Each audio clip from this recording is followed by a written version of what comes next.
Là-bas dans le monde, j'étais lié par le péché. Frères et sœurs dans le Seigneur, bonjour, je suis Carlos Rekandé pour 5 minutes avec Jésus-Christ.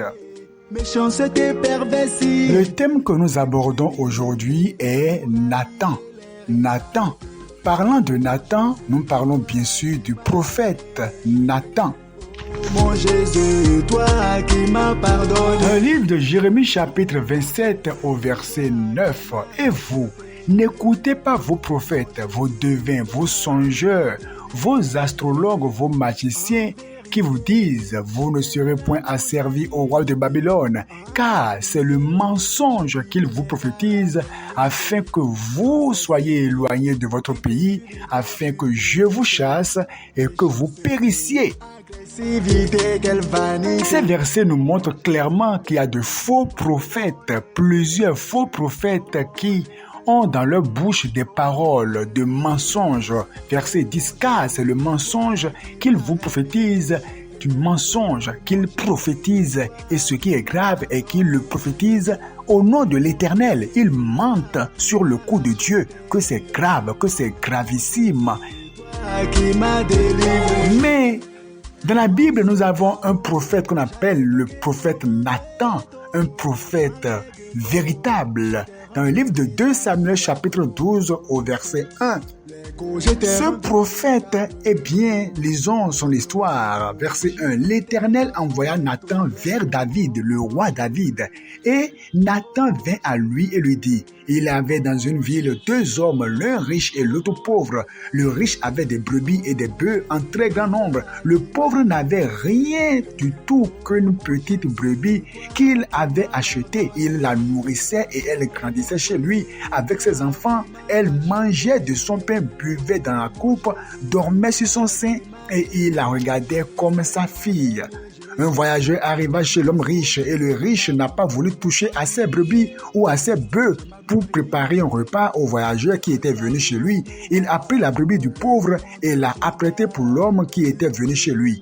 Verset 5. La colère de David s'enflamma violemment contre cet homme et il dit à Nathan, l'Éternel est vivant, l'homme qui a fait cela mérite la mort. Verset 7. Et Nathan dit à David, tu es cet homme-là. Tu es cet homme-là.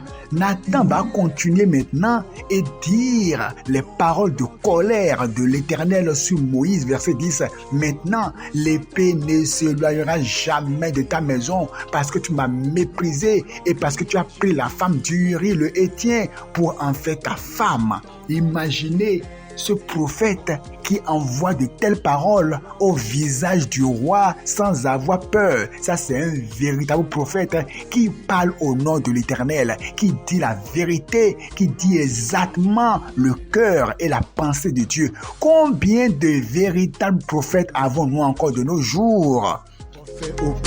Nathan, le N, c'est pour dire qu'il est une personne noble, personne de dignité, personne de grande valeur morale, personne dont les valeurs morales sont élevées. Il n'était pas un homme corrompu, comme aujourd'hui plusieurs soi-disant hommes de Dieu, servants de Dieu, prophètes, mais qui sont corrompus, qui ont perdu les valeurs morales. Non, Nathan N était une personne d'une grande valeur morale. Il était un noble.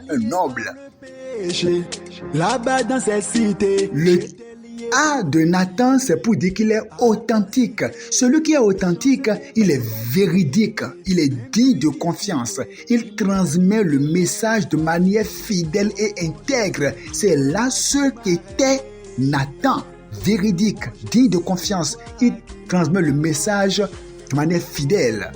Le T, c'est qu'il est tenace, parce que pour pouvoir parler au roi David, lui dire la vérité, il faut être tenace. Combien aujourd'hui sont encore tenaces face aux influences des rois, face aux influences des hommes riches et qui peuvent vous proclamer la parole sans bégayer?